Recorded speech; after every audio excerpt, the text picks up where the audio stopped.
Bismillah wa salatu salam ala Rasulillah, brothers and sisters, and welcome back to our weekly show, The Legal Hour. We're here every Tuesday, starting at 8 o'clock every day, inshallah, every Tuesday to be more specific. And we'll be here today going through a number of topics, inshallah, to clarify to clarify some of these topics and to see what you want, to see if you have any questions in regards to them, inshallah. So we'll be kicking off our show now to introduce our guest for today, Brother Sajid. Assalamu alaikum, Brother Sajid. How are you? Wa alaikum salam wa rahmatullahi wa barakatuh. Alhamdulillah, fine, thank you. How's your day been so far? Yeah, alhamdulillah. Yeah, it's been eventful, but yeah. Yeah, alhamdulillah. You from Bedford, right? Originally from the Midlands. Okay. Grew up in the Midlands, practiced in the Midlands, Yeah. and now I work for a firm in Bedford. Alhamdulillah. So how's the journey down to London? Yeah, alhamdulillah, today? it's good. So it's always good, eventful yeah, coming down yeah. to London, but yeah. Alhamdulillah. So it's your first time with us on the show? Yes, it is. Can we hear a bit more about yourself, inshallah? Alhamdulillah. Well, I practice, like I said, I'm originally from the Midlands. I Yeah. practiced in the Midlands. My specialism is criminal law and white collar, specifically white collar crime, Okay. dealing with the frauds, be it VAT frauds, banking fraud, benefit fraud, predominantly defence. I have done a bit of prosecution work, but a large amount of my work is criminal defence. Yeah, alhamdulillah. Alhamdulillah. Alhamdulillah. So alhamdulillah, that's an opening. Alhamdulillah, a nice opening to the show. So first of all, since our topic today is going to be criminal law, if we can have just an overview of what criminal law is to help us define it a little more, and then inshallah we can go through some examples and maybe we can look forward to some calls from our viewers, inshallah. Okay, inshallah. Well, the majority of my work is, like I said, is criminal defence. Yeah. Predominantly helping individuals who have been suspected or alleged to have broken the law of the land. Yeah. There's this distinction between criminal and civil. Civil litigation is commonly used between disputes between individuals. The term used by people commonly is, I'm going to sue this person, sue that person. That's Yeah. civil litigation. Yeah. Whereas criminal law is Yeah. when an individual has broken the law of the land. Okay. They are investigated by the police, prosecuted by the Crown Prosecution Service. Yeah. There are a number of prosecuting authorities. It could be local authorities, local councils, RSPCA, HMRC. There's a long list of organisations that can Yeah. prosecute you in the criminal courts. Criminal law emanates from when an individual has broken the law of the land set by the country. Yeah, alhamdulillah. Thank you so much for the insight. And to just break the ice a little bit, I'd like to ask you personally, what's your experience of being a Muslim British lawyer in the UK? Well, alhamdulillah, Muslims all over the country are facing trials and tribulations in a number of professions. Yeah. Being a criminal lawyer in this day and age does have its difficulties. But what drives me forward personally is the satisfaction of getting positive results for my clients. Not only this, but helping brothers and sisters in need is also very rewarding. In my area, particular areas of specialism, it can be particularly stressful because I'm effectively dealing with people's liberties. But alhamdulillah, it's what I love and enjoy, and yeah, that's what drives me forward. Alhamdulillah. And so I'd like to now go off to our viewers, inshallah, and just invite them to take part in the show with us today. So if you've having some wiring issues today. So if you'd like to call us in today, if you've had any experiences in regards to criminal law, if you've been a victim and you're currently going through a situation that's a bit difficult, you're trying to figure out what to do next, what are the right steps to do, should you do anything about it, and the show's about any other matter of law that's to do with British law as well. So be sure to call us in, inshallah. Lines are going to be open up until 9 o'clock today, and we'll be taking your calls on the number that's 0203 637 6857. That's 0203 637 6857. You can also use our regular WhatsApp number to send your questions via WhatsApp to the number that's 074 2239 8833. That's 074 2239 8833. These details and more should be coming and going at the bottom right side of your screen throughout the duration of the show. You can also take part in the discussion. You may not have any questions, but if any of the topics are some things you've had experiences with, you have anything to say about them, then feel welcome to also take part in the discussion. Call us up, inshallah, and we'd like to hear from you. So, Brother Sajid, with that, I'd like to ask you, have you ever been in any difficult situations? Before we get into some specific questions in regards to how we should maybe conduct ourselves, what steps to take in regards to some criminal matters if we're victims of them, have you had any experiences where someone's actually asked you to lie for them, on behalf of them? You'd be surprised how often I get asked that question. My job as a solicitor is not to fabricate a defence or lie for my clients. There's a misconception amongst the public that a criminal lawyer's job is to lie and fabricate a defence. You may be right in thinking, yes, although I do have a duty to my clients to act in their best interests, solicitors, lawyers have a duty to the court as well. You know, they cannot mislead the court. If a solicitor's job was to lie and mislead the courts, then the whole profession would be in disrepute. If I have been in difficult situations, and the way that I've dealt with it is, if a client has asked me to lie or fabricate a defence for them, then the simple action is to withdraw from representing them. Notify the court. Don't go into the specifics of why they have why you are withdrawing from representing them. Withdraw and notify the court, and it's then up to the individual to seek alternative representation.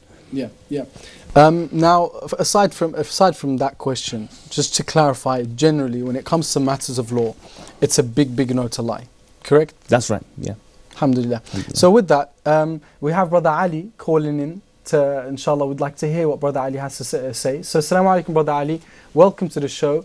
And what do you have to share with us today? Assalamu alaikum. I would just have to say thank you for the opportunity for being on the show.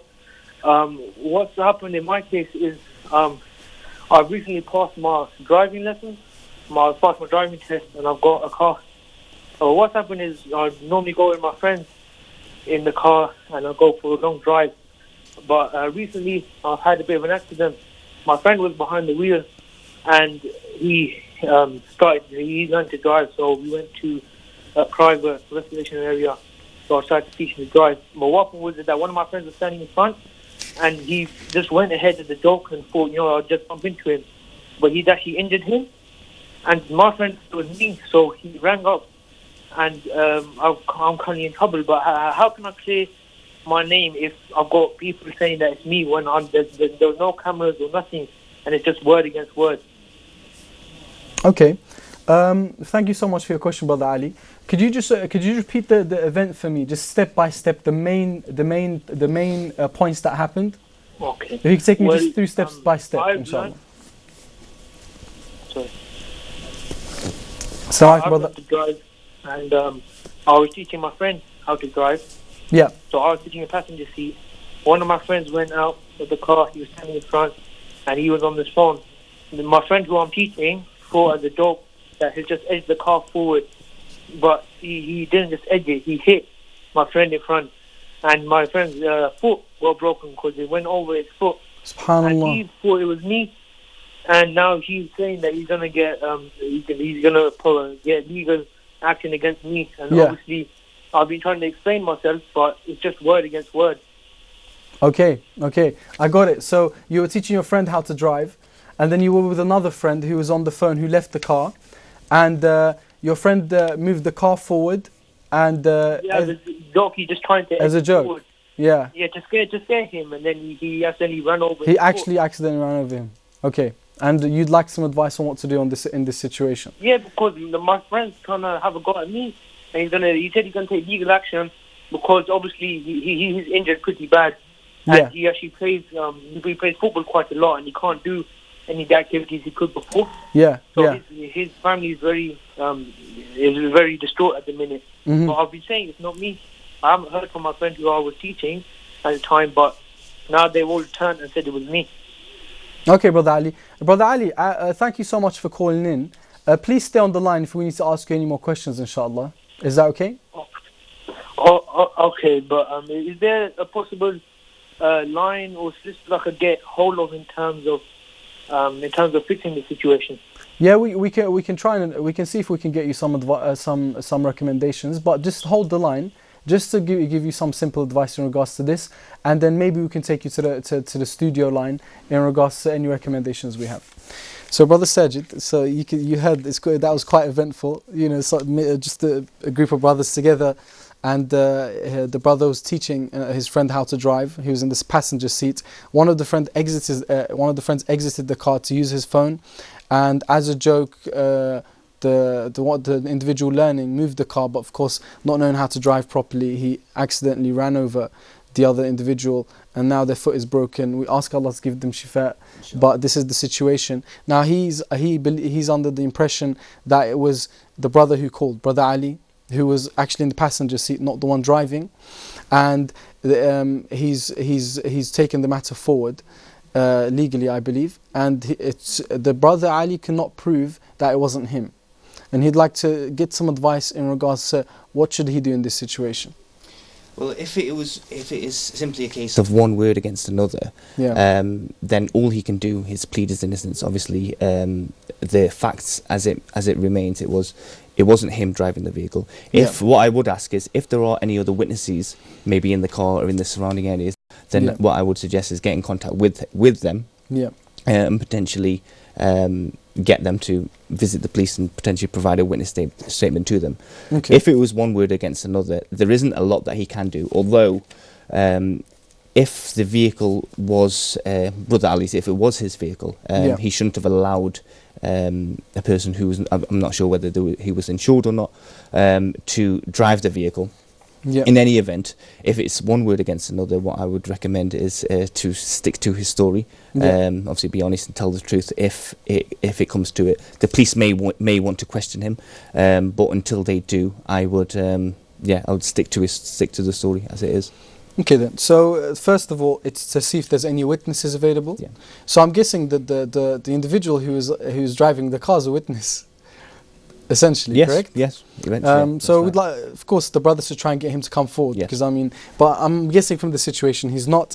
And after that is getting the witness statement from the witness themselves, correct? Right. Yeah, that's right. But mostly he shouldn't have been driving the car because he doesn't know how to drive. Yeah, that's right. Thank you so much. Do we have Brother Ali still on the line? Hello. Assalamu alaikum, Brother Ali. So did you hear the advice? Yes, I did. I heard it, so I'll take that in. I tried to. Hello? Okay, maybe there's been... And the other one who was driving, he hasn't contacted me back. But I'll try and get the one who said the other one to get involved to help me. He knows it wasn't me. But inshallah, it will all work out. Inshallah. Thank you so much for calling, Brother Ali. May Allah reward you. Okay, thank you so much. Assalamu alaikum. Okay, we'll be going off to our next caller now. Brother Muhammad from Bedfordshire. So, assalamu alaikum, Brother Muhammad. Welcome to the show. And what do you have to share with us today? Brothers, I pray you all well. Thank you so much. And how are you today, Brother Muhammad? Alhamdulillah. A quick question for our guest, Brother Sajid. As a criminal solicitor, as well as being a Muslim, what does he do in the situation whereby his client pleads guilty? He tells him that he's guilty for committing a crime, but wants to put a not guilty plea in. Ethically, Islamically, what do you do in that situation where you have a client, he's admitted to you privately that, yes, I committed this crime, but I want to put a not guilty plea in? If you can just shed some advice on that matter, please. Thank you so much, Brother Muhammad. Do you have any more questions for us today? No, that is it. Jazakallah khair. Thank you so much, brother. May Allah reward you. Before we get to that question, I'd just like to remind our brothers and sisters watching at home, if you've just tuned in, this is Legal Hour, our weekly show that we start from 8 o'clock. That's here every Tuesday from 8 o'clock up until 9 o'clock. It's a show that gives you the chance to tune in, have a listen in regards to the topics we're going through. But more importantly, it's a platform where you can ask your questions regarding any legal matters you're currently going through, to get some advice on them, and to also join the discussion on any topics we may be discussing. So the number to call us in is the usual number. That's 0203 637 6857. That's 0203 637 6857. You can also use our WhatsApp service to send your questions via WhatsApp to our WhatsApp number. That's 074 2239 8833. That's 074 2239 8833. We're also live streaming on Facebook, so if you'd like to share this with your friends and family, they can also tune in and leave their questions in the comment section.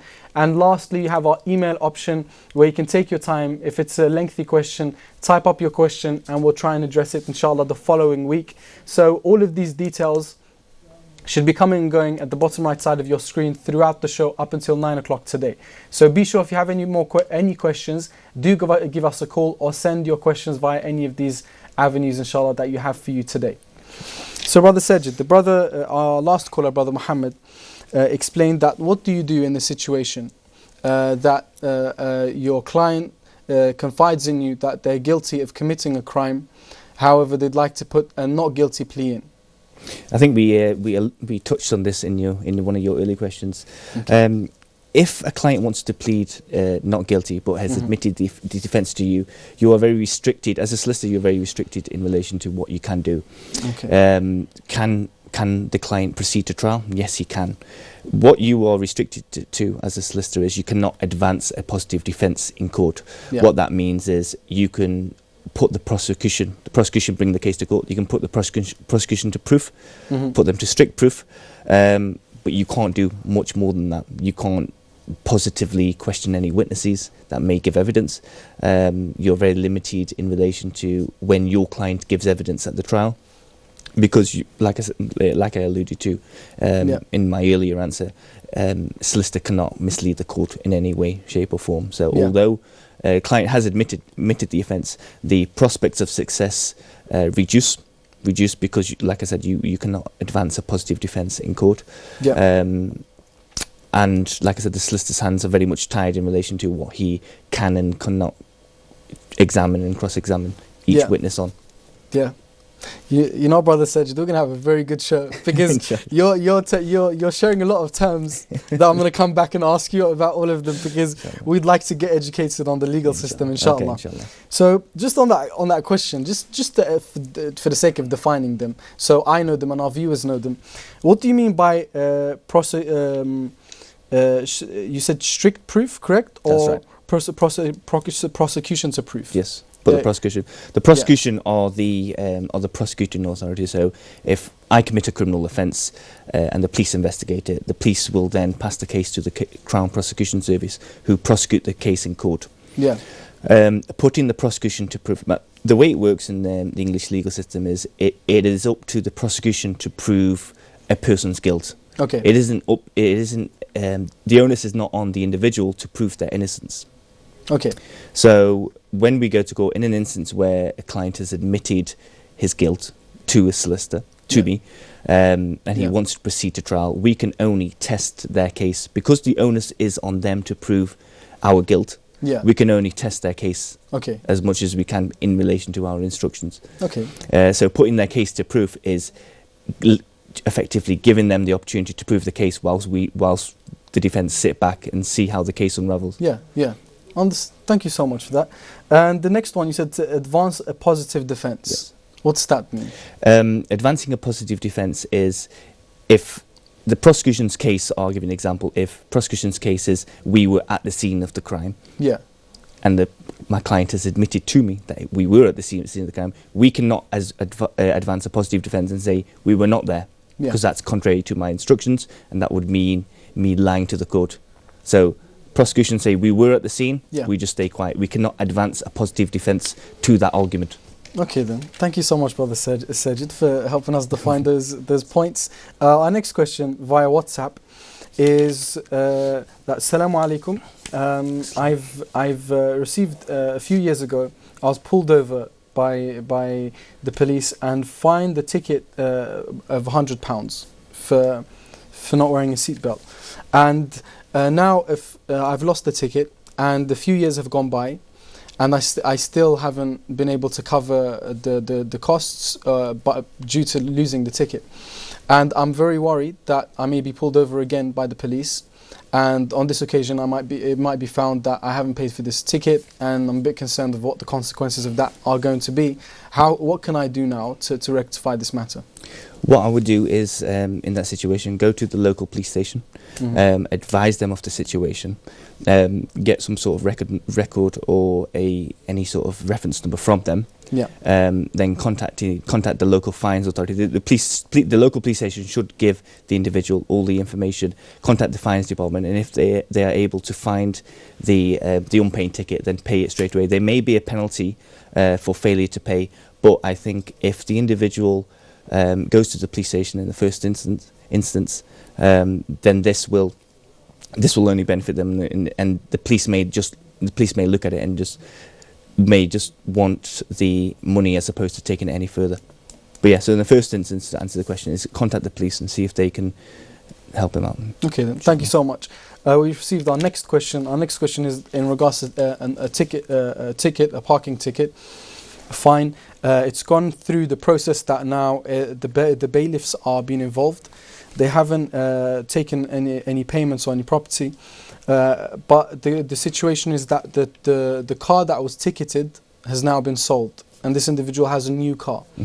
They'd like to know now what happens to those tickets that are due for the old car that's been sold. Does it make any difference that car's been sold? No, it doesn't. They still need to be paid, because if he or she was the owner of the car at the time the ticket was issued, then that makes him liable for the fines. Okay. So in that instance, contact the police and see if you can get it paid and finalised and sorted before it goes any further. Thank you so much. So our next topic is going to be regarding benefits fraud. Now, first of all, I'd like to ask you, what is benefits fraud? Benefit fraud is when an individual is in receipt of a particular benefit. It could be pension credit, it could be job seekers allowance, any sort of benefit. And a fraud occurs, there could be a number of different reasons why a fraud has occurred. The majority of cases that are being prosecuted at this moment in time are in relation to the actual application. There are a number of acts which the courts and the councils prosecute people under, the Social Security and Administration Act and the Fraud Act. And so I'm not going to get too technical about it, obviously, just to confuse the viewers. You're worried about the questions I might get you afterwards with. But benefit fraud occurs when a dishonest application has been made. So, for example, a pension credit application. A lot of people may have not declared any income, any savings that they may have in the initial application. After a number of years of receiving benefits, evidence comes to light to the local council, and they then investigate it. If any assets, for example, are discovered that weren't originally disclosed, then that gives rise to a benefit fraud investigation by the local council. Okay, and what should an individual do? We only have a few seconds before we go off to the break, so maybe we'll continue afterwards if we don't get to finish it. But what should an individual do if they've made an honest application, but then their circumstances have changed now? What should they do next? The individual is still under an obligation to disclose any changes in circumstances. Under any benefit fraud application, there will be a section in there that states the disclaimer that they sign states that if there is any change in circumstances, then they must notify the local authority of that. So if there is a change in circumstances, then they are under an obligation, if they have signed the disclaimer, to notify the local council of those changes. And now I'd like to ask you, if someone's been called for an interview under caution regarding benefits fraud, what should they do? Well, first of all, what they shouldn't do is panic. This is very much the start of the investigation from the council. They haven't been charged at this stage. It's simply an interview for them to either get their version of events across, or equally from the other side, from the council's point of view, for them to clarify certain points. Local councils at the moment are heavily investigating benefit fraud cases. They're vigorously prosecuting them through the courts. People of all ages are being suspected of benefit fraud and being investigated for it. What I would advise the individual to do is to contact a local solicitor. What the solicitor will then do is contact the council and specifically contact the caseworkers who are involved, and they will be able to gauge a bit more information from them in relation to the allegation. And prior to the interview, the solicitor will be able to then liaise with the individual, just to put his or her mind at ease prior to the interview. Yeah, so in the first instance, contact the solicitor so they can then make contact with the council. Yeah, thank you so much. Now we have a question regarding this that we've received on WhatsApp regarding the benefits fraud. The sister explains that she's applied for housing.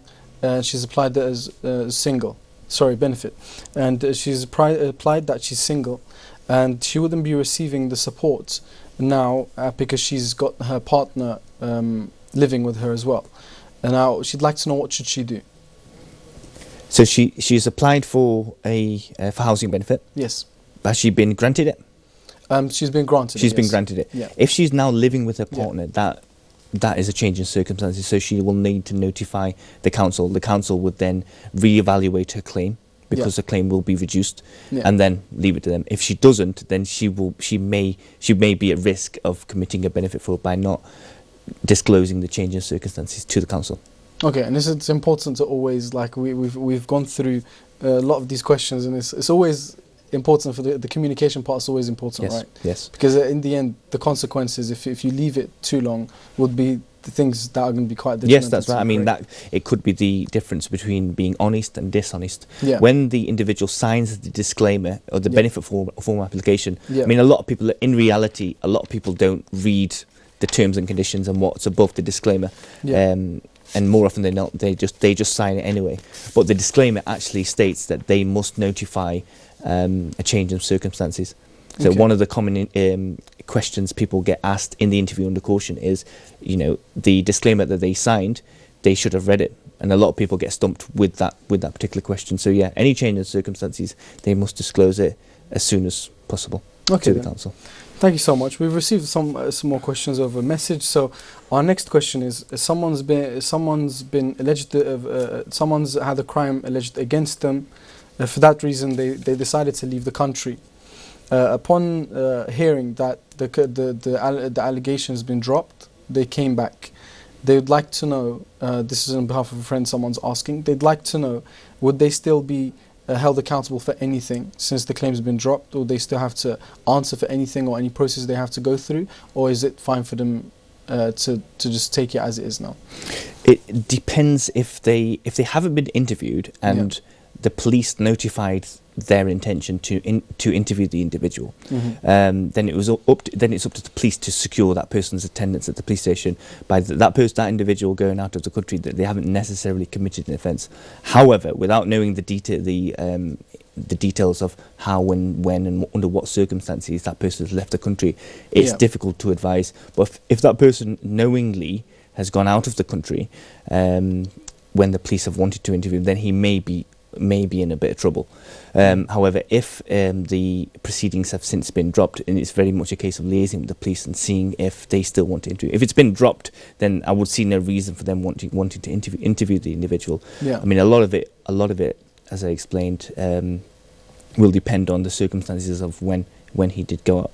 If he has been arrested, and then from arrest until interview, who's then gone to the country, then individual will be in a bit more trouble. However, if it's before then and it's a voluntary interview, then he or she may not be. Sorry. Okay then. Thank you so much. No. Our next question is: I'd like to get on some advice from my friend. My friend got stopped with A-class drugs. They described around 15 wraps, and they've been now called to court, to the police station. And they'd like to know, they're quite worried, they're very concerned. What should they do next? Okay, so 15 wraps of Class A drugs. Yeah. Okay. Obviously, would need a bit more information. I mean, have they been charged? Or is it just a case of them being arrested? If they are awaiting court, like you alluded to, it seems like they have been charged, so they are awaiting a court appearance. Okay. If it's simple possession that they've been charged with, then what the court and the prosecution have to prove is that they knew that they had those raps on them. What I'd have to do in those situations is obviously speak to the client, get his instructions in relation to the specific circumstances of the incident, and take it there without speaking to the client. It's difficult to advise in relation to that. But the law, as it states, if he did not know that he was in possession of them, then he will have a defence. If he knew that he was in possession of them, then technically he will be guilty. But this is all speculative and obviously subject to speaking to him and gaining his instructions. Now, just help me understand, what sort of situation would someone be in that they wouldn't know this sort of stuff is on them? I mean, you would be surprised about the different circumstances that have occurred. An example would be someone at a party left their coat on the side, and someone who knew that was that person's coat deliberately has put certain items in that person's coat without them knowing. Now, proving that, that's one extreme circumstance, but proving that, on the other hand, would be very difficult. Would be very difficult. So that's one example, one extreme example, which I have actually come across with myself personally. Myself in my professional career, I have come across those instructions and ran it at trial as well. So you'd be surprised at the amount of stories. But it seems like the legal system is fair, because it opens the door for individuals that it's like you said, situations like these are understandable, and there's a need for such things. Yes, I would agree. I mean, if the client's instructions are that it wasn't me, I am innocent, but the evidence is glaringly obvious against them, then you owe it to your client to run it at trial. Whether that person succeeds or not at trial it comes down to managing your client's expectations. On the one hand, you can say, yes, according to your instructions, you should go to trial. But at the same time, the evidence is overwhelming, so the prospects of success may be very slim. As long as you manage your client's expectations, then you are doing your job correctly. But in answer to your comment, the justice system is fair, in the sense that you're innocent until proven guilty. It's not guilty until proven innocent. Thank you so much. Maybe this is getting a bit too specific, but because you said that you emphasize on the evidence. So what sort of evidence would be brought forward? It's just to get an idea of the kind of is it quite specific in regards to what's going to be looked for? Like on what sort of capacity are these is the evidence brought forward? Is it simply, for example, it was in this individual's coat? Would it be things like them having signs of use at the time? Would it be generally this stuff, or is there a specific sort of a simple case of possession of Class A drugs would, in terms of evidence, you would get witness statements from the officers that have seized the goods, under what circumstances they seized them, whether and what you'd look for in those particular witness statements is whether the individual was anywhere near his coat at the time. There's little things that you may be able to pick out, and you may be able to pick holes within each witness statement. So with this one, there may be CCTV. There may witness statements from other individuals. If I give you that example of them being in a party, in a house party sort of setting, other people that were at the house party, potentially there may be witness statements from them. In relation to drugs, there's always forensic testing as well of the drugs to see whether they are Class A drugs. In fact, Class A drugs, the purity of them obviously affects the seriousness of the offence as well. So there's a lot of other things as well. But each case is case specific, so you can't just say this case will have this list of witness statements and evidence. It's all specific to each case. That was more based on my curiosity, like in regards to process. You don't get a chance to gain an insight into. Of course, you're a lawyer. You're there. You see these things. So I thought it'd be interesting to hear more about it. So we have our WhatsApp question. Our next WhatsApp question. It's Assalamu alaikum. I'd like to keep my identity anonymous. Sorry if this is off topic, as I have just tuned in. I have a friend who is looking to get divorced. However, her spouse is blackmailing her by threatening to tell her close friends and family a bunch of lies, accusing her of doing various things which she did not. He is doing this to prevent her from carrying out the process of the divorce, forcing her to stay with him. My question is this a crime or against the law, and how can this situation of blackmail be tackled? Simple answer to that question is it a crime? Yes, it is. Blackmail is a crime. Okay. And what she needs to do is contact the police. Police will then investigate it. They will speak to the individual concerned, and then they will investigate. It's very much up to them to investigate it and pursue it. Obviously, the divorce matter is a separate issue. It's a family law matter.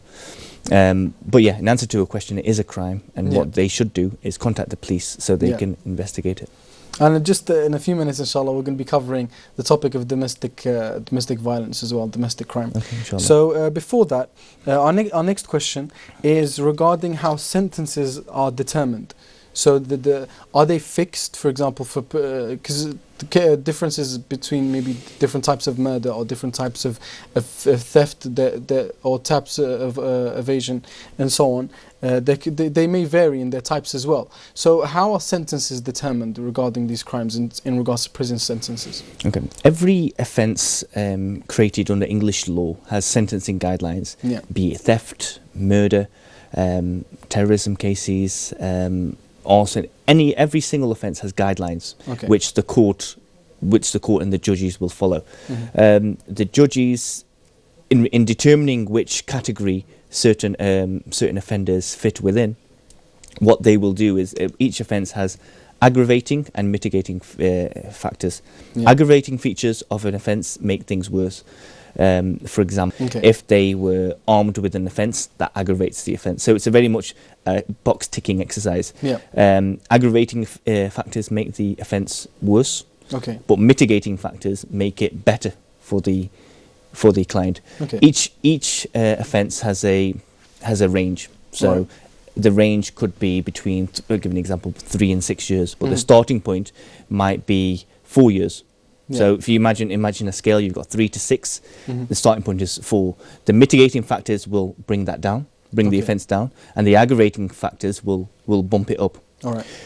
Judges have the power to sentence outside the guidelines. The guidelines are very much guidelines. They don't have to stick with them. More often than not, they do. It's only in extreme circumstances that the judge will sentence an individual outside those guidelines. Yeah. Thank you so much. So we'll be going off to our next call of the show. Okay, inshallah. Inshallah. We have Dr. Shafiq calling in from Leicester. So assalamu alaikum, Dr. Shafiq. Welcome to the show. And what do you have to share with us today? Wa alaikum salam wa rahmatullah. First of all, I just want to say thank you for accepting my call, and it's really great to see Brother Sajid, who's done very well, mashallah. Just a very quick question. I have 2 children, baby Abdullah and Zainab, and I wanted to know if Brother Sajid would recommend a career in law. Okay. Do you have any more questions for us today, Brother Shafiq? No, that's it. Thank you so much for calling in. May Allah reward you. Ameen. I'd like to take that chance, inshallah, to remind our viewers at home that we're going to be here up until 8 o'clock, inshallah. So take the chance to give us a call if you have any questions regarding the British law or any legal situation you might be going through, if you'd like some advice regarding it, or if you'd just like to get involved in the discussion regarding the points we're speaking about on the show. So the number to reach us on the studio is 0203 637 6857. That's 0203 637 6857. You can also send your questions via our WhatsApp service, and that's on 074 2239 8833. That's 074 2239 8833. We're also live streaming this show on Facebook. So if you'd like to go on Facebook, you'll find it live streaming at the very top of our page. You can just share this with your friends and family, take the link, send it around to your contacts, and they can also tune in. And if they have any questions, they can share them in the comment section from their phone, inshallah. So Brother Shafiq called in, and he said he has 2 children. I believe you know Brother Shafiq. No? Okay. So Brother Shafiq called in and he asked, would you recommend them to study Sharia law? Studying Sharia, I mean, being a criminal lawyer, obviously this is all I've done and this is all I know. Yeah. I mean, alhamdulillah, I love it. I find it very enjoyable, Yeah. very rewarding, as I stated earlier. Getting positive results for clients, helping more than anything, helping brothers and sisters Right. in need is very, very rewarding in itself. So yeah, I would recommend anyone to pursue a career in law. Yeah, don't get me wrong, it does. There are difficult times, as with any profession. Yeah. But yeah, alhamdulillah, I enjoy it, and I would recommend anyone to. I'd urge other youngsters to get into it. Yeah. Would you say there's a need for more Muslims to get involved in the legal system? I mean, I'm sure it doesn't make a difference at all. Of course. Yeah, I mean, I would say so. I would say so. Just first of all, for a better understanding of how the English legal system works, but also, like I said, it is a very rewarding job. Yeah. There are other professions. I'm sure there are other professions as well that are more rewarding as well. But yeah, I mean, I would urge a lot of Muslims, a lot of other individuals to get into it. Yeah. Cool. Thank you, sir. I was actually, we have our next WhatsApp question. Before I ask that, I wanted to ask about the when we spoke about the being found in possession of drugs. Now, regarding the specifically what we mentioned regarding the A class and the 15 raps, what could potentially be the consequences of that? The 15 Class A. Well, possession of Class A is obviously the most serious. You have different classes of drugs: Class A, Class B, Class C, Class D. 15 wraps, depending on the purity and the weight, you would be looking at a quite substantial custodial sentence, prison term, for that. Yeah, so yeah, it is very serious. Yeah, I just thought I'd ask that. It'll be maybe some good advice for maybe some of us to take on, or maybe we can advise some people and so on, because they are things we should stay away from. Yeah, and they destroy lives and they destroy communities and so on. So anyway, so our next question on WhatsApp is, my question is related to loans not paid for more than 7 years. As it has been resold to another agency, and after that never been to court for it, should I have? Sorry, I'm just. Should I have been dissolved, but it did not? What should I do to dissolve it, as I am not able to pay that? To pay it. Sorry, it's written a bit. No, it's fine. It's fine. I don't think that's a criminal law question, but I am able to give a bit of generic advice in relation to the loan itself. If it's been a substantial amount of time, I would advise to contact the company that gave them the loan, explain the situation to them, and see what sort of ulterior methods of repayment they can come up with. Okay. But yeah, but per se, it's not a. So what would this fall under? That would. Civil litigation, possibly. Yeah. We clarified that at the beginning of the show, correct? We did. So we'll be going now into, inshallah, our topic of if someone is a victim of identity fraud or banking fraud, what should they do? In relation to the banking fraud, what I would suggest is in the first instance, contact the bank straight away. Cancel any direct debit cards, cancel any credit cards, just so it is halted at that stage. Secondly, you're also notifying the bank of it. What I would also suggest is contact the police. Police will then investigate any criminal offence that is being committed. It's their job. It's the job of the police to investigate it. They will investigate it. They may want to speak to the individual who's been a victim of it. Most definitely, they most definitely will.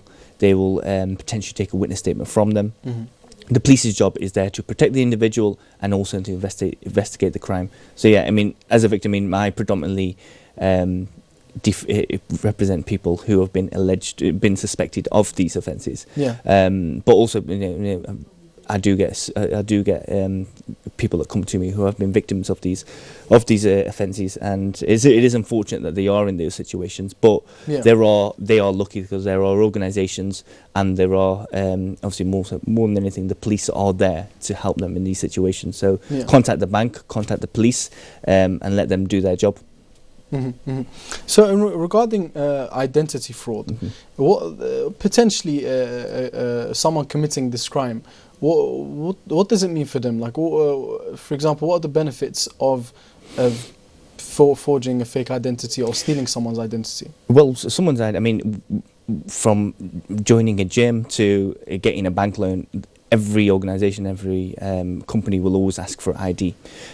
So the benefit of someone fraudulently using somebody else's identity, they can obtain loans, they can get items on credit. There's a lot of things that they can do. So it's very important that the individuals not only safeguard their own identity documents, but if they have fallen foul of that and they have become victims of it, then they need to contact the police and contact the relevant authorities straight away. Okay. But yeah, there's a lot that people can do with your identity. With it. It's quite scary when you think about it. But yeah, that's why people need to really safeguard their personal belongings, their identity documents. So what sort?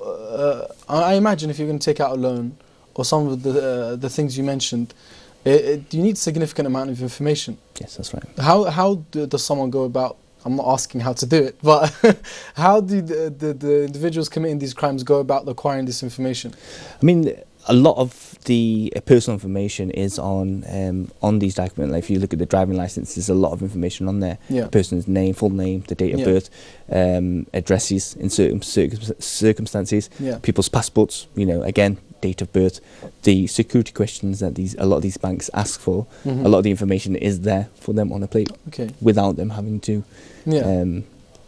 without them having to sort of rummage, go too far and find them out. Another one is, believe it or not, people rummaging in people's bins as well. So when people have bank statements that they receive from the post that they don't need, it's very important that they shred them. So all the important information is not very legible, so that other people aren't able to read it. Oh man, I just threw them. I just threw them in the bin. That's so bad. So yeah, that's a risk that you run. Yeah. So I wanted to go into the topic of crime online, because some of these things, for example, banking fraud and so on, it takes place online, and I wanted to know its significance and so on. We also had our next topic. We only have 45 seconds. Maybe we can touch on it just very quickly. Yeah. If someone's in a domestic violence situation and they're scared to report it, what should they do, or what do you advise them? My advice would be for them not to suffer in silence. Alhamdulillah, we are lucky in this day and age. There are a lot of organisations that specifically deal with domestic violence victims. They're not the offenders; they are the victims. Get in touch with what I would advise. Get in touch with these organisations. There's a lot of people out there willing to help. In the second instance, contact the police. Police are there, like I've alluded to. They are there to protect the individual, protect people's children as well. So, victims of domestic violence don't need to suffer. Thank you so much for joining us today, brother. Thanks for having me.